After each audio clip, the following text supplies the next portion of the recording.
Hola jovencitos, ¿cómo están? ¿Qué tal? Chicos del quinto año de secundaria del Colegio Genes, ¿cómo les va? Espero que se encuentren muy bien, la verdad. Ustedes, toda su familia, que se encuentren bien. Les saluda el profesor Cristian González, soy del curso de Geometría. Conmigo vamos a llevar todo el temario, ¿no es cierto?, respecto al curso, desde el tema de triángulos y vamos a llegar hasta la parte de geometría del espacio. Yo deseo realmente que sea un buen año, no solamente académicamente hablando. Bueno, mi consigna evidentemente es que ustedes logren sus aprendizajes, ¿no es cierto? Logren, en este caso, aprender un poco del curso de geometría y que seguramente si tienen la meta de postular a algún lugar, ¿no es cierto?, o simplemente les gusta el curso y aprender un poco más, bueno, yo espero cubrir sus expectativas. Y además espero que se encuentren bien y que el contexto, la verdad es que sea mucho mejor para todos, y que pronto nos volvamos a encontrar. Chicos, vamos a empezar entonces con el tema de triángulos. Vamos a analizar esta vez un poco de la teoría de triángulos. ¿Ya? Es un poquito amplio. Vamos a definir el triángulo, vamos a ver las propiedades fundamentales, vamos a ver en este caso la clasificación. Vamos a recordar seguramente. Nosotros ya el año pasado, los chicos que han estado en cuarto año, ya hemos estudiado a profundidad un poquito los triángulos, ¿no? Ya hemos visto toda esa parte.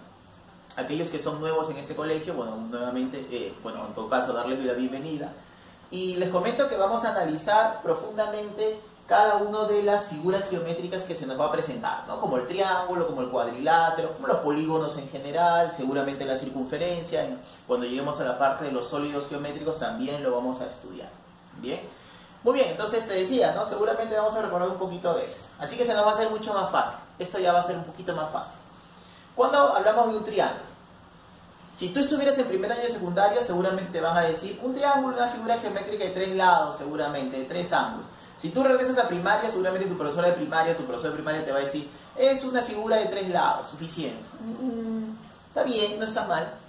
Si alguien te dice por ahí, ¿sabes qué cosa? El triángulo es un polígono de 3 lados, perfecto, es una definición exacta.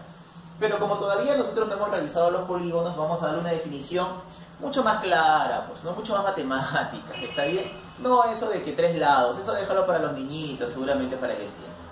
Cuando hablamos nosotros del triángulo, vamos a decir que es una figura geométrica que se determina, se forma a partir de la unión de 3 puntos no colineales, o sea, dispersos, que no están en una misma línea. Ellos serían colineales, que están en la misma línea, pero cuando se unen mediante segmentos de recta. Así es, todo eso sería una definición. Entonces yo desde el punto A me voy al punto B, desde el punto B me voy al punto C, así de esta manera, y desde el punto A yo me voy ¿a dónde? Al punto C, de esa forma. ¿Qué acabo de generar? Acabo de generar una figura geométrica que le vamos a denominar como triángulo.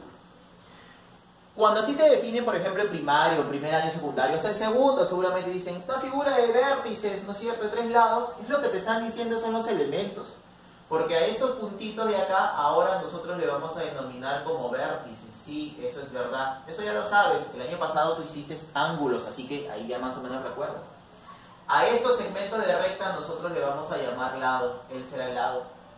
Ojo, escucha. Este de acá será denominado mi ángulo. Sí, sí, sí. ¿Está bien? La intersección ahí de esos dos segmentos, a esa abertura geométrica se le va a llamar ángulo. Y evidentemente todo ángulo tiene una medida. Ahora, ojo, te voy a indicar algo más, que seguramente el año pasado no se había indicado. Cuando tú dibujas un triángulo en un plano, de esa manera, por ejemplo aquí en la pizarra, este triángulo me está limitando, ¿a quién? Me está limitando a una parte del triángulo, a toda una región. ¿Viste? A eso de ahí se le va a denominar como región interior. Es por eso que a ese ángulo se le va a denominar como ángulo interior o ángulo interno, de esa manera. ¿Viste? Ahora, ojo, algo que seguramente no habíamos revisado nosotros, y ahora sí lo vamos a hacer, es que cuando, chicos, yo tengo un triángulo, yo debería de prolongar los lados. Por ejemplo, imagínate que prolongo de esta manera. Imagínate que prolongo de esta manera. Imagínate que prolongo hacia allá. Imagínate que prolongo hacia acá. ¿Qué es lo que va a suceder, chicos? Lo que va a suceder es que a toda esta parte de acá se le va a denominar como región exterior relativa, por ejemplo, al lado BC. O sea que yo también puedo tener mi región exterior relativa aquí a mi lado AC. Mi región exterior relativo ¿a quién? A mi lado AB. No te olvides, así se le llama. Se le va a denominar como región, no lo olvides. Región, ¿qué cosa? Exterior, eso es lo importante. Relativo, eso es lo importante. ¿Relativo a quién? Relativa a, en este caso, el lado BC. ¿Por qué es importante hablar de las regiones exteriores relativas? Porque cuando yo hablo de mis regiones exteriores relativas, yo voy a hablar entonces de quién. Voy a poder hablar de este elemento, de mi ángulo. ¿De mi ángulo qué cosa? Ah, por cierto, él también es igual. De mi ángulo exterior o externo. De esta manera. ¿Viste o no? Ya está. ¿Correcto? Entonces, ahora sí podemos hablar de los ángulos, de las regiones exteriores relativas. Mucho cuidado. Él es mi ángulo exterior. ¿Está bien? Él es mi ángulo exterior. Por opuesto por el vértice, evidentemente son congruentes, son iguales. Chicos, cuando habíamos definido al triángulo decíamos que se unía mediante segmentos de recta. Si es segmento de recta quiere decir que cada segmentito tendrá una medida, lógico, una longitud. ¿Qué voy a hacer con eso? Voy a tener elementos. ¿Qué elementos? El perímetro y el semiperímetro. Ojo, el perímetro y el semiperímetro son elementos del triángulo. Es verdad que cuando hablamos nosotros del perímetro y semiperímetro, también, mira la palabra, también tenemos que indicar que en este caso el perímetro, yo voy a decir que tendrá que ser toda la longitud del triángulo. El triángulo está formado solamente por 3 líneas. Es como que si yo agarrara, por ejemplo, esos 3 segmentos de esta manera. ¿Listo? Entonces, esto está formado por 3 segmentos así, pero si yo lo abro de esa manera, entonces será toda una línea. ¿Viste o no? Ya está. Entonces, por lo tanto, yo puedo decir también que el perímetro será la sumita ahí. Por ejemplo, será A más B más C de esta manera. ¿Viste o no? Ya está. Claramente de acá yo genero otro elemento más que vendrá a ser el semiperímetro, o sea, A más B más C, no te olvides, pero que es sobre 2. ¿Está bien o no? Ya está. Muy bien, estos elementitos tú lo debes de recordar. Son los elementos del triángulo, seguramente tú vas a pasar, ¿no es cierto? Y está bien. No te olvides, por cierto, que el perímetro, nosotros como notación decimos que es 2P. Y al semiperímetro el P de Pepe, ahí está. ¿Correcto? No se olviden. Soy enamorado del Pepe, ahí está. Semiperímetro. Chicos, con esos elementos nosotros vamos a tener ciertas propiedades. Por ejemplo, ¿qué propiedades vamos a encontrar? Las fundamentales. 3 de ellas tú las conoces desde chiquitito, desde que estabas seguramente en primaria, no sé, 5º grado de primaria, 6º grado de primaria. ¿Qué propiedad? Ahora que estás en 5º grado de secundaria ya terminando, está bien, entonces fijo que debes recordar. Si yo hablo de los 3 ángulos internos del triángulo, no hay que olvidar que la suma de los 3 ángulos internos del triángulo siempre será igual a 180 grados. No olvides eso, siempre será eso. Cuando tú tienes mi triangulito, yo voy a poder hablar de los ángulos externos, como X, como Y, por ejemplo, como Z.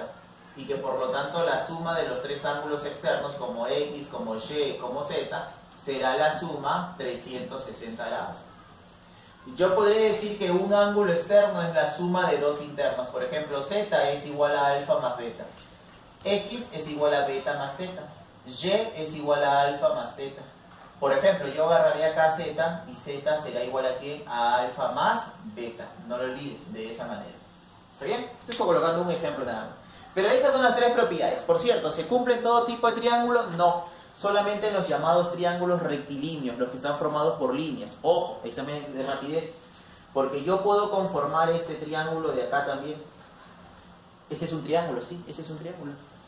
Este de acá también es un triángulo, está formado por 3 líneas también. Son curvas, pero son líneas. Y por lo tanto, entonces se va a formar un triángulo por ahí. Escúchame lo siguiente. Ojo, ojo, ojo, observa. Por lo general, muchos autores le llaman a este triángulo triángulo rectilíneo, formado por segmentos de recta. Y entonces, eso quiere decir, chicos, que aquí cuando a ti te dicen que la suma de ángulos internos es 180 grados, solamente hace referencia al triángulo rectilíneo. Mucho cuidado. 2 propiedades más, 2 propiedades fundamentales de los triángulos, fundamentales. Este que le suelen llamar el axioma de existencia, hay algunos autores, por cierto, que lo que le hacen es llamarle, ¿sabes qué cosa? La relación, la desigualdad triangular nada más. ¿Qué es lo que me dice? Yo le voy a seguir llamando el axioma de existencia porque me ayuda mucho para saber si un triángulo está bien definido, cuáles son los valores de los lados, por ejemplo, de un triángulo, cuáles pueden medir, si es que está correcto o no. Porque, chicos, yo podría tener un triángulo y le coloco 2 metros, 2 metros, 10 metros. Imagínate, porque en total el papel aguanta todo, ¿no? La pizarra. Pero ¿será cierto? Profesor, ¿será cierto que él es 2 metros, 10 metros, por ejemplo? Entonces, esta axiomita me permite justamente saber eso. Mira, por ejemplo, vamos a ponerlo más corto todavía. No voy a decir 10, sino, por ejemplo, solamente lados como 3 metros, como 2 metros, como 5 metros. Metros, ¿ya? Entonces, mira, si yo tengo el triangulito ABC de lados como A, como B y como C, de esa manera, el axioma me dice lo siguiente. Ojo, observa algo. Si tú afirmas de que en este caso A es mayor que B y B es mayor que C, porque tiene que haber una relación de orden, alguien tiene que ser mayor que otro, o igual podría ser, ¿ya? O igual, de repente A es igual que B, ¿ya? O B es igual que C, de repente. O de repente los tres iguales, no hay problema. Pero aquí para este caso en particular estoy colocando esta relación. ¿Por qué? ¿Está bien? Porque mira, sucede lo siguiente, ¿ah? Que si yo agarro a uno de los lados, por ejemplo C, se me ocurre C, C tendrá que ser menor que la suma de los otros dos, o sea que por lo tanto tendrá que ser A más B, pero mayor que la diferencia es A con B, así de esa manera. Así que C es menor que A más B, pero C es mayor que A menos B, así de esa manera. ¿Viste, no? Profesor, pero si se cumple eso, entonces ya yo puedo decir que el triángulo existe, que está bien definido, que yo puedo trabajar en él. Chicos, ojo, si yo agarrara, por ejemplo, B, B será menor que ¿quién? Que la suma de A más C, pero mayor que la diferencia de A con C. ¿Viste o no? Ya está. Escucha, yo agarraré, por ejemplo, A será menor que cosa, que la suma en este caso de B con C, B más C, pero mayor que ¿qué cosa? Que B con C. Que la diferencia de B con C, así de esta manera. ¿Correcto o no? Ya está, listo. Eso es lo que ocurre por acá. No te olvides, ¿no? Ya está. Entonces con eso, por ejemplo, ¿no? Si yo agarrara 5 acá, yo diría que 5 es menor que la suma de 3 más 2 que es 5 y mayor que la diferencia de 3 con 2. 3 con 2 es 1, 1 es menor que 5, pero 5 es menor que 5. No, yo creo que no. Así que como 5 no es menor que 5, así que por lo tanto, este triángulo que estoy borrando es un triángulo que no existe. No puedes hacer nada en ese triángulo, no puedes trabajar nada en ese triángulo. Siguiente propiedad fundamental, la famosa relación de correspondencia. Mira lo que me dice. Imagínate que tú tienes este lado de medida alfa y tienes este lado de medida teta. Imagínate que a alfa se lo pone A, imagínate que a teta se lo pone B. Ojo, mira lo que ocurre acá. Si alfa es mayor que teta, entonces mira A es mayor que B. A mayor ángulo, mayor lado, siempre. Y viceversa. A mayor lado, mayor ángulo también. No te olvides, eso siempre ocurre. Está bien, si alfa es mayor que teta, entonces, por lo tanto, el lado que se le opone, ¿no es cierto?, es mayor que el otro lado. Eso es lo que ocurre. Chicos, existen algunas propiedades, así como hemos visto las fundamentales, esas no se pueden olvidar nunca. Existen adicionales, existen muchas adicionales. Muchas. En el camino realmente nosotros vamos encontrando varias propiedades adicionales. Me permiten resolver los problemas mucho más fácil, mucho más rápido. De eso se trata, esas propiedades adicionales. Yo estoy colocando por acá 4, seguramente por algún momento voy a colocar más, ¿ya? Luego de las propiedades adicionales vemos la clasificación de los triángulos, ¿ya? Pero, a ver, por ejemplo, dentro de las propiedades adicionales aquí, por ejemplo, se presenta esto, ¿no? Oye, X es igual a ¿quién? A la suma de las puntitas, o sea, alfa más beta más teta, así de esa manera. Por ejemplo, en este caso, mira, ¿qué es lo que se cumple? Bueno, eso es como un cuadrilátero, pero que se ha prolongado dos de los lados, ¿no?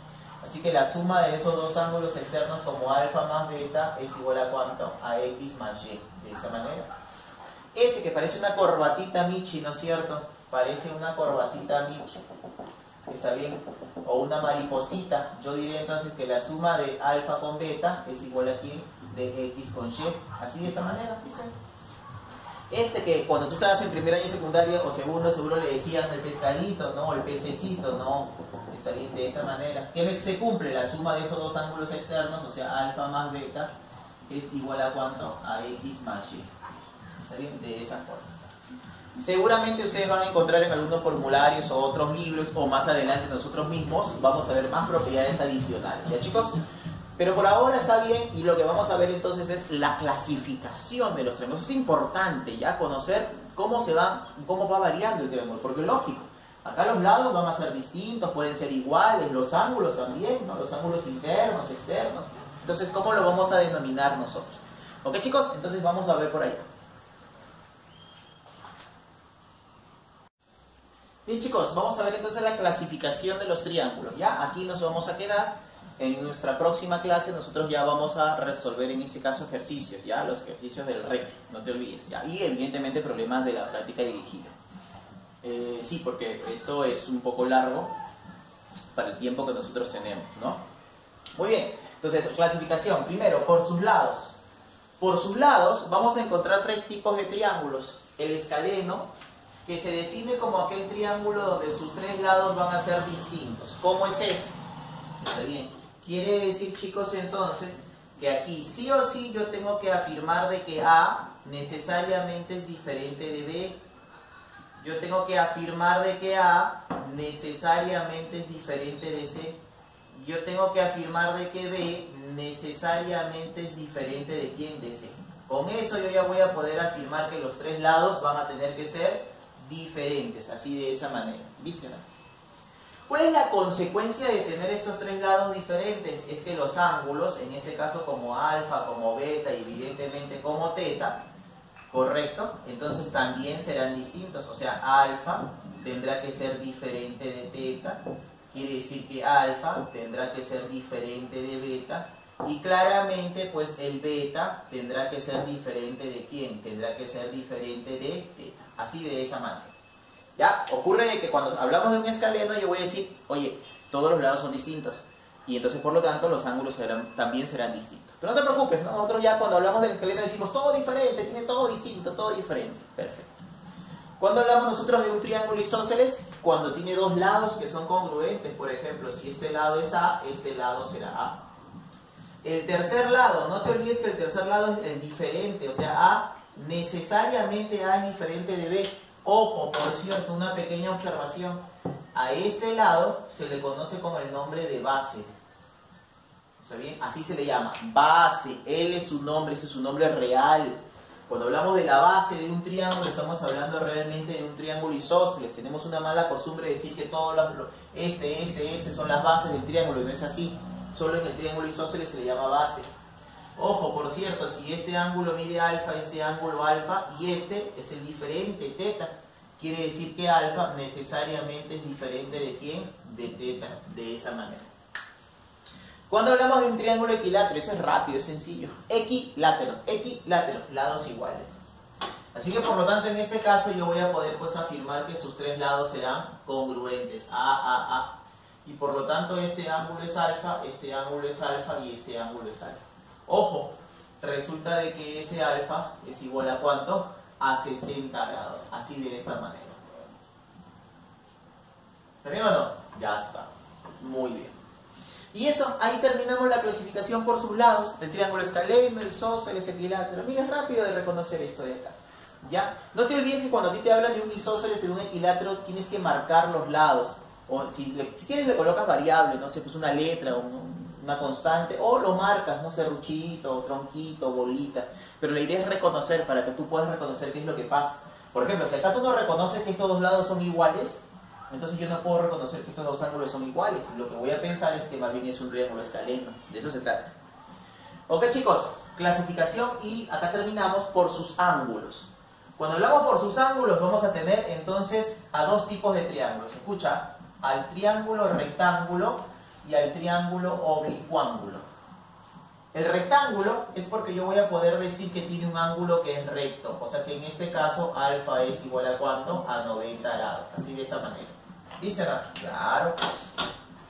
Es recto. Eso significa entonces que por acá es 90 grados. ¿Viste? De esta manera. ¿Qué más? Escucha lo siguiente. Yo le voy a colocar acá un beta y le voy a colocar acá un teta. Yo voy a decir que beta y que teta siempre son agudos, o sea, mayores que 0, pero menores que 90 grados. Muy bien. ¿Qué más, profesor? ¿Qué más? Ah, es que no te olvides de algo por acá. Sí, tú ya lo debes recordar ya. Es que no te olvides que a este sujeto se le va a denominar como cateto. No te olvides que a este sujeto se le va a denominar como cateto. Y no te olvides, evidentemente, que a este sujeto se le va a denominar como hipotenusa. ¿Viste o no? Ya está. Y además, ojo, mira lo que ocurre por acá. Si yo te digo que este cateto mide A, acá mismo lo voy a colocar, este cateto mide B y esta hipotenusa mide C, ¿está bien? Entonces se cumple una relación muy interesante que muchos lo conocen como el teorema de Pitágoras, pero es una relación, no es una ecuación, es una relación, mira, que me dice que C al cuadrado necesariamente es igual a A cuadrado más B cuadrado. O sea, la hipotenusa al cuadrado es la suma de los cuadrados de los catetos, de esa manera. No lo olvides. Cuando hablamos de un triángulo oblicuángulo, mira, ese rectángulo, cuando tiene un ángulo recto, oblicuángulo no tiene ángulo recto. Es por eso que acá se divide en dos. En el B1, que es el acutángulo, y en el B2, que será el obtusángulo. ¿Cuándo diremos que tengo un triángulo acutángulo? Mira, si yo digo que estos ángulos son alfa, beta y teta, ojo, y yo podré decir que alfa, que beta y que teta siempre son menores que 90 y mayores que 0. O sea, son agudos los tres. Sí, profesor, ahí está, muy bien, no lo olvides. Pero yo te voy a dar un plus te voy a dar.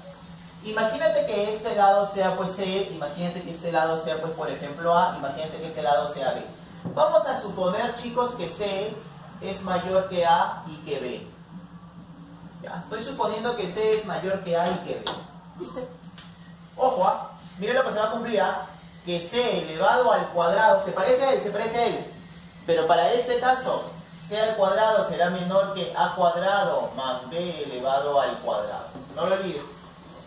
C al cuadrado es menor que A cuadrado más B al cuadrado. ¿Se cumple? Claro. Acá, ¿por qué es igual? Porque te darás cuenta que este es 90, pero como acá, mira, es agudo, el que se lo pone al mayor de los lados, entonces por eso que acá es menor. ¿Viste, no? Claro. ¿Cuándo llamamos a un triángulo obtusángulo? Cuando yo, profesor, me doy cuenta de que uno de sus ángulos es obtuso. O sea, alfa es mayor que 90 grados, pero menor que 180 grados, no lo olvides. ¿Salió o no? Ya está. Alfa, ¿no es cierto?, es menor que 180, pero mayor que 90. No te olvides que los otros dos ángulos acá son agudos. Por ejemplo, mira, algo que me estaba olvidando, chicos, y que lo voy a anotar por acá, es lo siguiente, ¿no? Yo sé que beta y teta son agudos, pero además, ojo, voy a colocarte algo más. No te olvides que teta con beta suman 90 grados. Siempre la suma de los agudos de un triángulo rectángulo, está bien, es 90 grados. Profesor, ¿y acá qué pasa? Si este es teta y este es beta, nada. Acá yo solamente voy a decir que teta y beta son menores que 90 agudos. Pero no me vayas a decir que suman 90, que suman 180, no, nada que ver. ¿Está bien? Ahora, ojo, mira lo que voy a hacer, con rojito, rojo pasión, color del amor. Acá está, mira, C, le voy a colocar C a él, le voy a colocar a él A y B. Es lógico, es clarísimo, ahí lo estás viendo, de que C necesariamente es mayor que A y que B. Eso tiene lógica, no necesito ni estar explicando acá, porque mira, te das cuenta, el gráfico mismo lo dice. Ojo, mira lo que ocurre por acá, escucha, que C elevado al cuadrado será mayor que A cuadrado más B al cuadrado. ¿Por qué, profesor? Mira, porque date cuenta que alfa es muy grande, pues alfa es obtuso. Es por eso que se cumple esta relación. ¿Te has dado cuenta o no? Claro. ¿Viste o no? Claro. Entonces, cuando es 90, acá es igual. Cuando es agudo, acá es menor. Y cuando es obtuso, acá es mayor. ¿Está bien? Una relación muy interesante. Profesor, el año pasado no lo vimos, creo que no, pero ahora justamente lo estamos viendo. Y ese es el plus que te puedo dar. Me faltan los ejercicios, evidentemente, del REC y problemas de la práctica dirigida, que ya lo vamos a trabajar nosotros en una próxima clase. ¿Correcto, chicos? Espero que les haya gustado la clase, espero que hayan entendido la clase. Ustedes pueden verlo muchas veces. Está bien, te he dado una definición muy clara, muy concisa, muy matemática, muy geométrica y evidentemente una buena clasificación. Ok, chicos, esta vez evidentemente no hay tarea, no voy a dejar una tarea porque no hemos resuelto ningún tipo de ejercicio. ¿Está bien? Muy bien, chicos, espero que estén bien. Se me cuidan, hasta una próxima.